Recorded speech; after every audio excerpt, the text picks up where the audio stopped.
Hey there guys, I wanted to give you a couple tips on this crab risotto recipe. If you're new to making risotto, there are some things that you're going to want to know. Risotto tends to be a rice that's made from pasta. It's a pasta-based rice. And I do recommend going organic on all the ingredients. I'm a big supporter of organic. I think it's good for your body, and I can go into detail on that in another video. So let's just stay focused on the crab risotto. I tend to get off track. It's that adult ADD I have. So anyways, crab risotto. If you've never made a crab risotto, it tends to be a very creamy rice, and you really got to stand by and watch it. So make sure that you're able to stand by the pan and be constantly stirring it.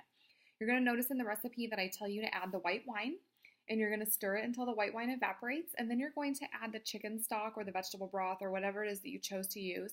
1 cup at a time until it's absorbed and it's evaporated.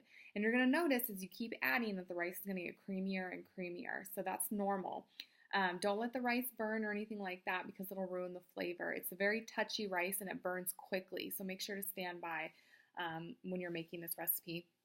Also, another tip for this recipe, prep all your ingredients before you get started and have them in little individual containers next to you so you can easily grab and drop them in. This recipe moves very quickly, and if you're trying to prep your stuff at the same time that you're trying to cook, you're going to find that you're going to burn the risotto.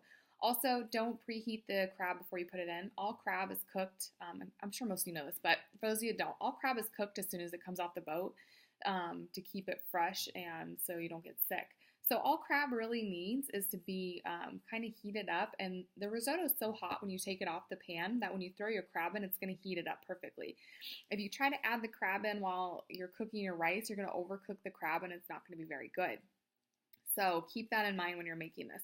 I also highly recommend that you buy a wild caught Dungeness crab versus imitation crab, and that's just because, you know, it's a whole food, you know where it comes from. And I like to know what I'm eating, so that's my personal preference. If you have any questions about this crab risotto, or if you made any changes to it to make your own, please let me know in the comments that you did. I would love to know what you guys are doing with these recipes. I'm always looking for new ways to experience some of my own recipes, so I would love to hear your feedback on this recipe. I feel like I said recipe a lot. It happens. Anyways, enjoy the crab risotto, and I will see you guys later.